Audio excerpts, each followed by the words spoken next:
The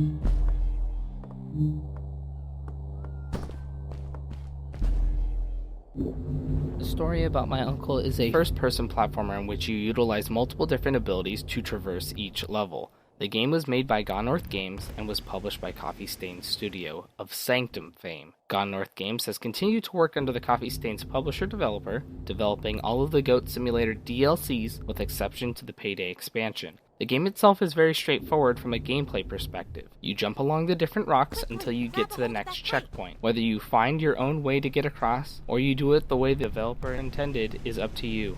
I have played a little under 3 hours of the game, with an expected 4.5 hours for completion. The fact remains that this is a short game, but it does not outstay its welcome. You get to hear some story while platforming around because you, in fact, are telling a story about your uncle in-game. You also have the privilege of traveling with an NPC for a while, and the character helps to keep things lighthearted as you go along. The gameplay quickly introduces new tools to travel around the level, starting with the glove.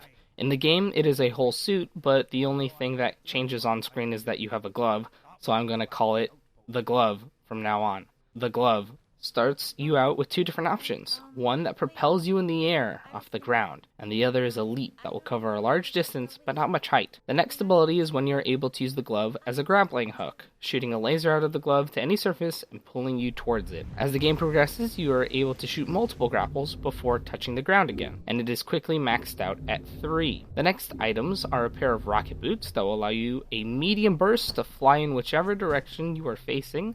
This is activated by pressing the jump key in the air and recharges once you touch the ground again. The platforming has been the same up until recently with the addition of a snow level. This new level change comes with a couple of additions to how you are able to platform throughout the level.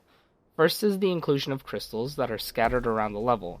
If you shoot them with one of your grapples, it will refill the amount of times you are able to grapple without having to touch the ground, allowing for longer platforming puzzles and airtime. The second is the snow itself, preventing you from grappling to any surface you want and only giving select places to grapple to. This increases the difficulty significantly since you can't truly cheat a jump anymore. Overall, it's a nice time when just going through the levels, but if you want to get all the collectibles and never fail ever, then enjoy 100%ing the game. I would say it is worth checking out even without a sale. Since the game is $13, it is pretty good for its price.